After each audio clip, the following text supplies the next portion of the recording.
G'day everyone.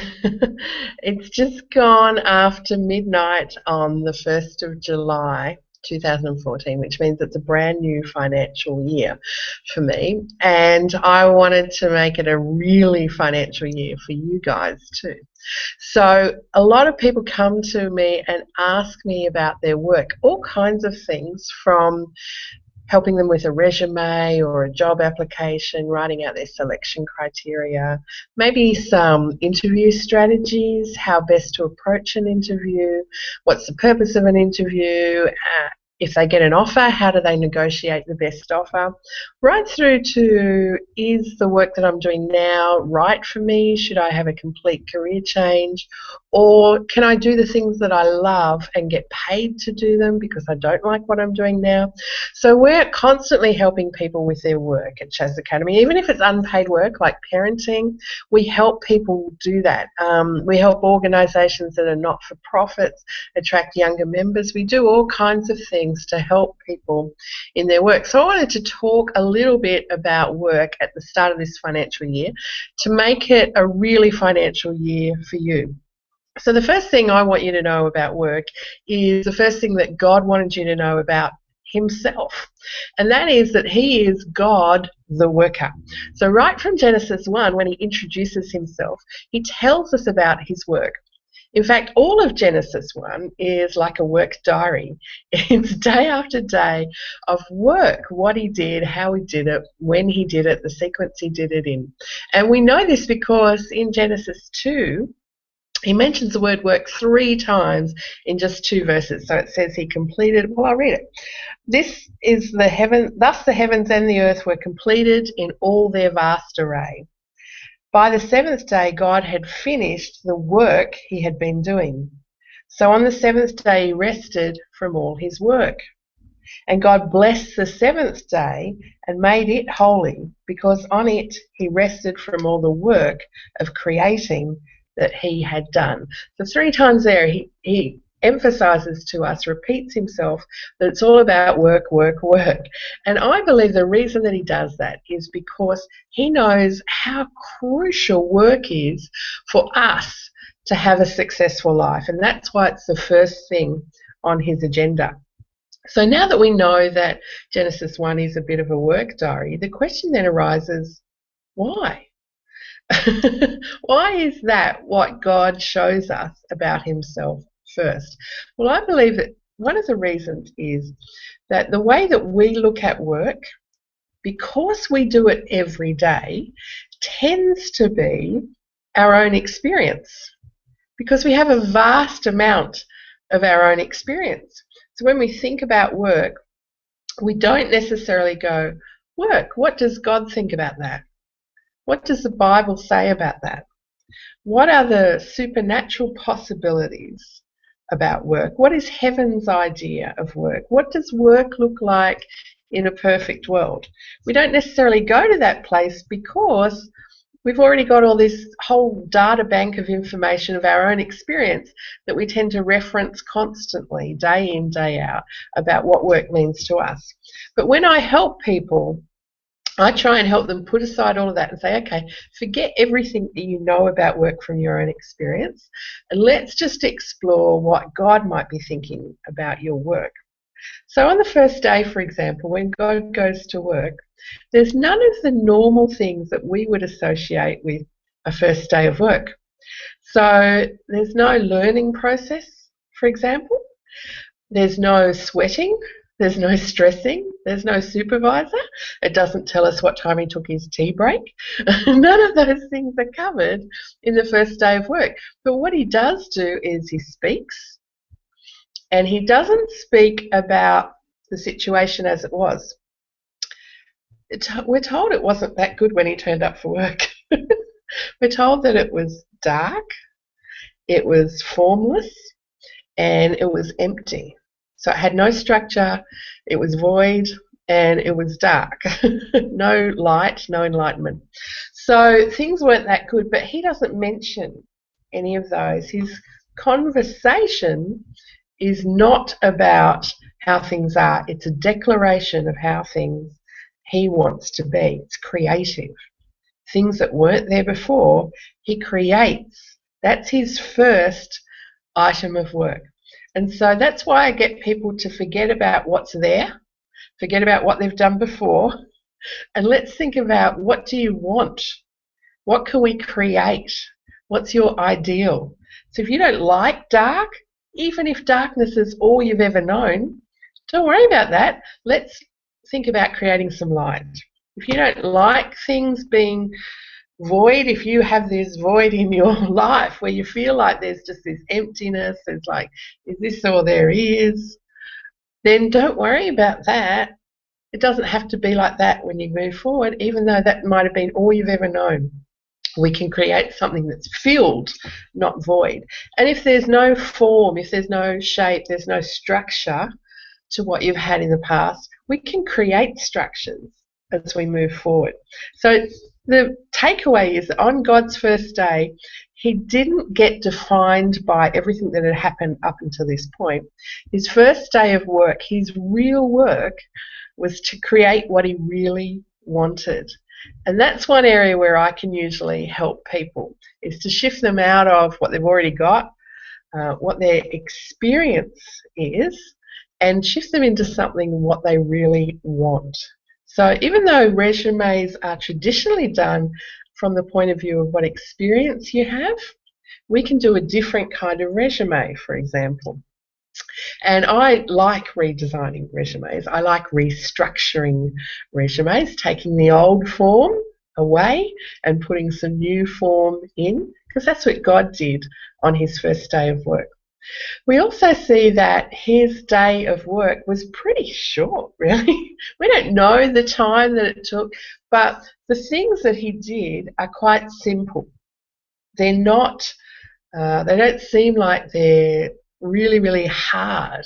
So he says, light be in the Hebrew, or let there be light in English. So really, if that was your day of work on the first day, you wouldn't go home and go, oh, I'm so exhausted. I had to say, let there be light. So our paradigm of what real work is might be completely different to what God's idea is. Because we often get home, I know I do, get home from work and think, oh, I'm exhausted. Like today I had a coaching client in the city, and so coincidentally that meeting finished at peak hour, so I had to drive back home through a lot of traffic, and when I got home I'm like, I'm not going out for a month now. I don't want to face peak hour traffic anymore. Well, that's not a paradigm that God seemed to have when he was working. So it's important to look at God's idea of how he works versus what we've already known. He also commanded us to work.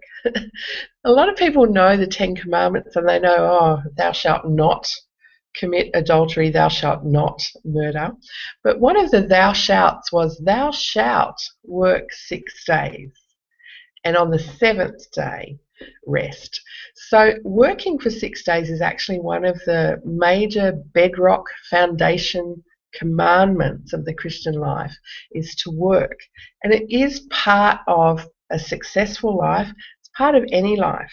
And I know if you're listening and you think, well, I'm a mum at this season in my life, or even if you're unemployed or you're doing some volunteer work or some unpaid work, that too is part of working. It doesn't say thou shalt get a salary for 6 days. And if you're a mum, you'll know that your work doesn't end on the 7th day.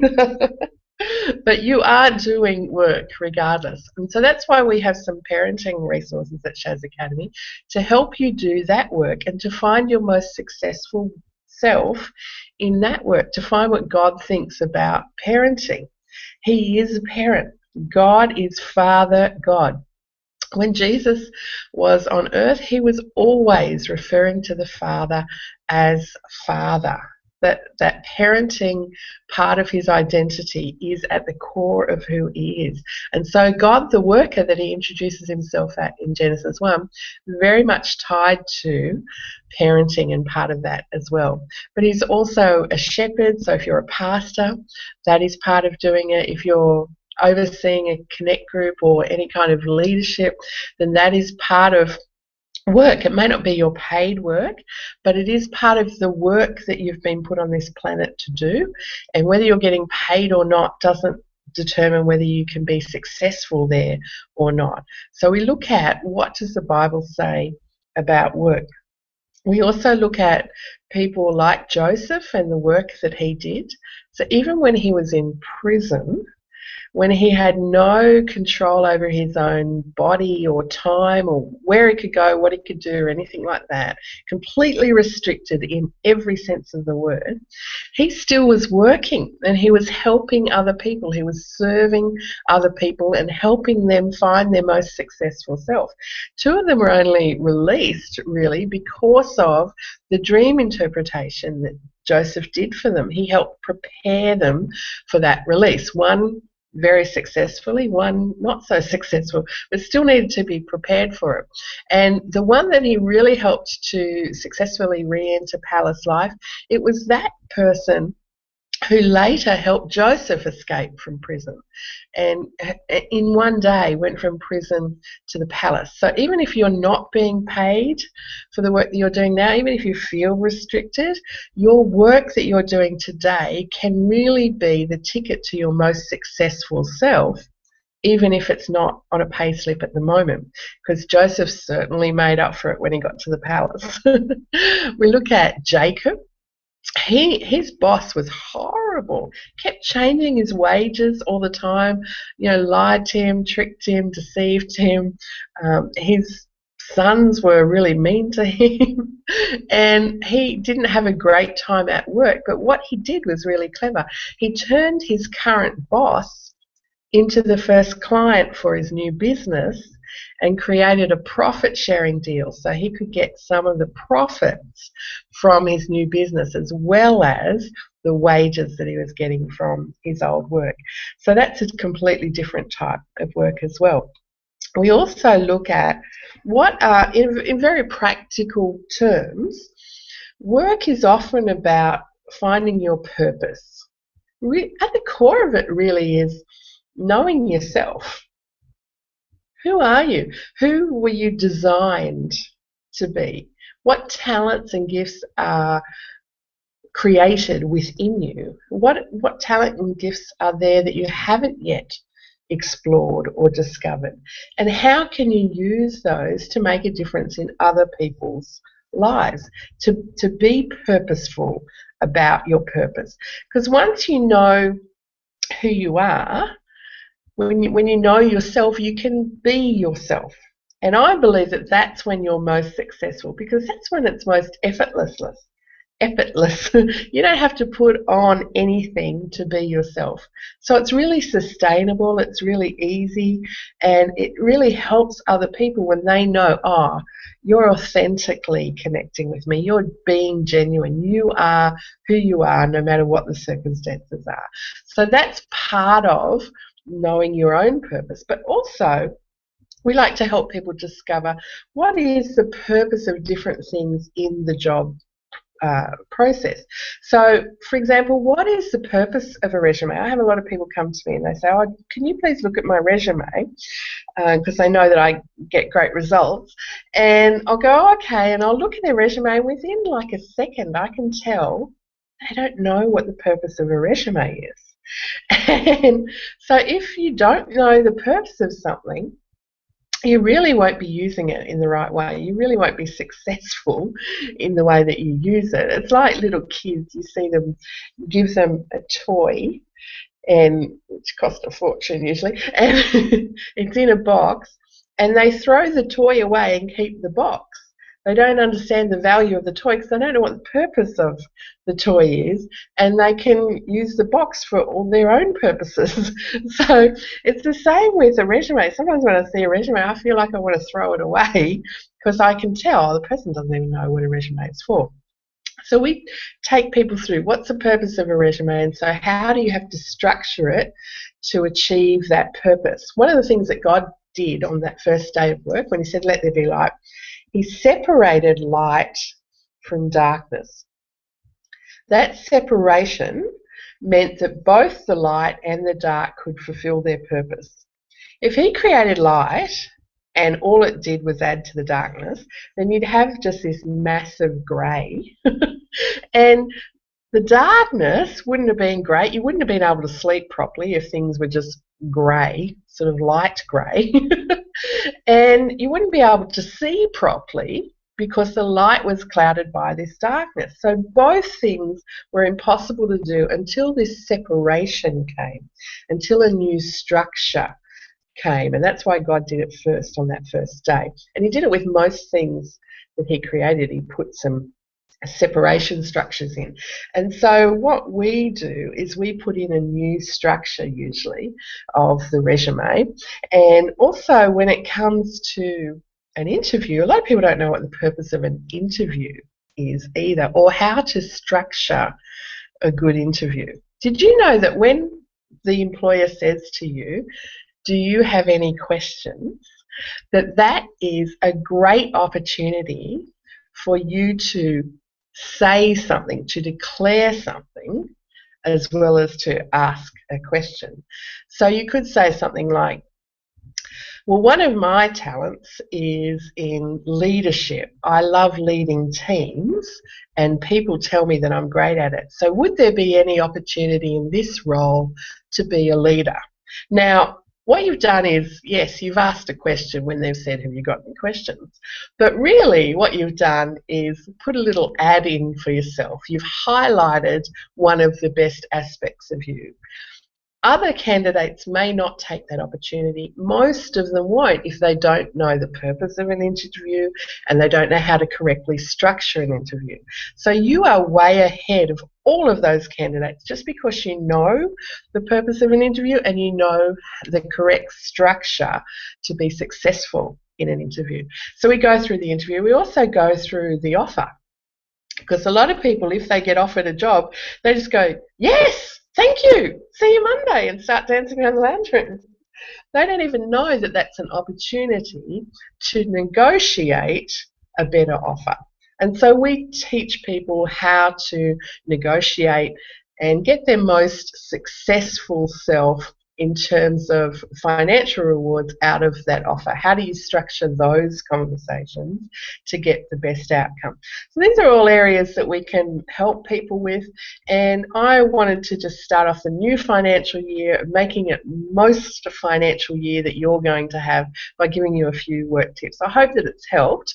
If you've got any questions, then make sure you get in touch with us. Just visit us at shazzacademy.com and you'll be able to put in your name, your email address and your phone number so we can contact you, and we can get started today helping you to find your most successful self. And it doesn't matter if it's something that we've talked about today or something else that you'd like us to help you with. We love hearing all of your dreams and visions and making them become a reality for people. So please get in touch with us today at shazzacademy.com. Thanks for listening.